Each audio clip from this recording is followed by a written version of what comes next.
I was born in Barrow and grew up around Ulverston. When I was 18, I went away to London to university at UCL, where I studied human sciences, and in my last year at UCL, I decided I wanted to start a business in the travel industry. So I moved home, got in touch with Furness Enterprise, and that was where it all started. When I came back to Cumbria, having lived in London for 3 years, I decided to start a travel website connecting travellers to local people around the world, and I didn't have any experience in business or in travel or anything really for that matter, so I was advised to go and talk to Furness Enterprise, who were absolutely fantastic in guiding me through the process of setting up a business and offering me support the whole way through, mentoring me and advising me on how to develop my company. And we got chatting one day, myself and John Barker, about what it was like to be a young person living and working in Furness. And I've always really loved living in the area. I think that there are cracking opportunities, and the support I got from Furness Enterprise just went to show that, really. And John was quite passionate about encouraging other young people to make the most of what's on offer in the area and bringing people together to meet like-minded other people, especially if they don't get to meet many people at work, like I didn't, because I was working pretty much from my bedroom at home.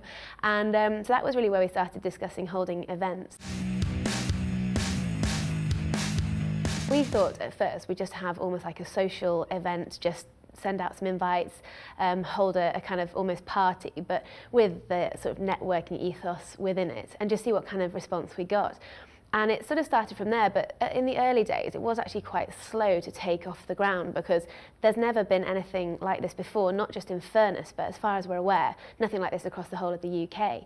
There are all sorts of other graduate network groups and things, but there's nothing whereby there's an organisation that is actively putting on events to bring young professionals in a fairly disparate and often rural area together. The idea with FYP is that it's a bit casual, so it's not really sort of stuffy, traditional networking things, and that makes it much easier to make proper friends. And I think people basically put down roots in an area because they've got a good group of friends. It's quite strange coming to a new area and not knowing a soul, so it was quite good to meet some other people. When you leave university, you're suddenly, you know, it's not so much concentrated with peers and people that are a similar age.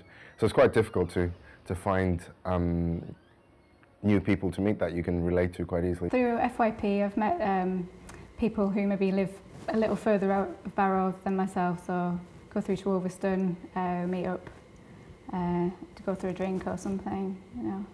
There's a lot of personal stories of people saying that they moved to the area primarily for work or sometimes for partners and family, and they weren't getting to meet anybody. They just found it really difficult to meet like-minded, similar-age people. They found it really difficult to meet people who they could actually go and do stuff with, just, you know, go mountain biking or go out to the pub, just simple things like that.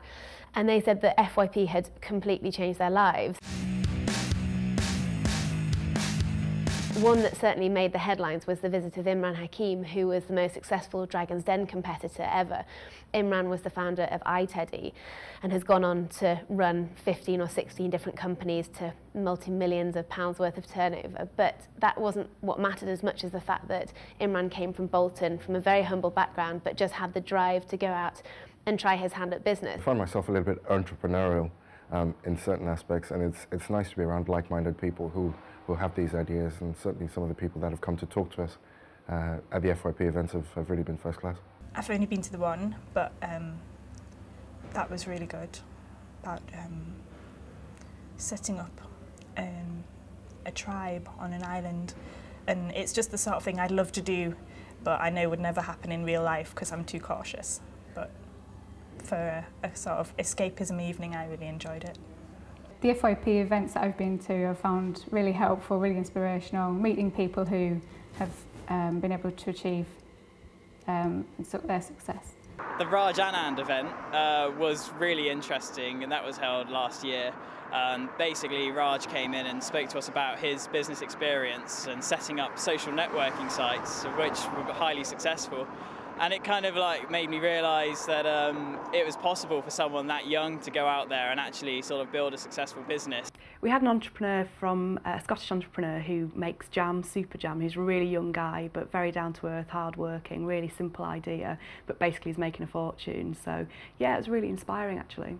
It gives you an inspiration that you could go out there and do those things, and it's not necessarily if you want to go out there and start your own business, because that's not for everyone, but just in the workplace and like having that vibe and that buzz and being able to know that you can do those sort of things and go out there and bring about big changes.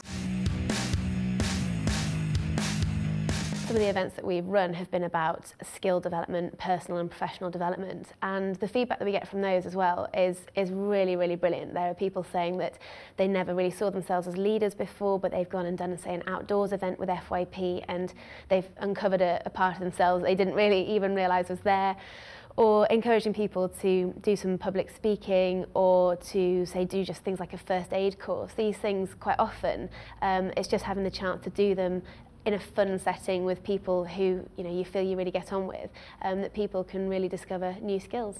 I've always been into the outdoors, love going for walks and things, and recently with FYP I went on a trip with some children from Warney School. We took them out up to Coniston, did some skill scrambling, which was fantastic. I think what it's sort of done for me is sort of opened my eyes to sort of the wider world and what you can actually achieve by yourself. I've only ever assumed there's the usual way of going and getting a degree, having a graduate job and working your way up through a normal company, which is probably what I'll end up doing still, but it is interesting to see there are other ways out there.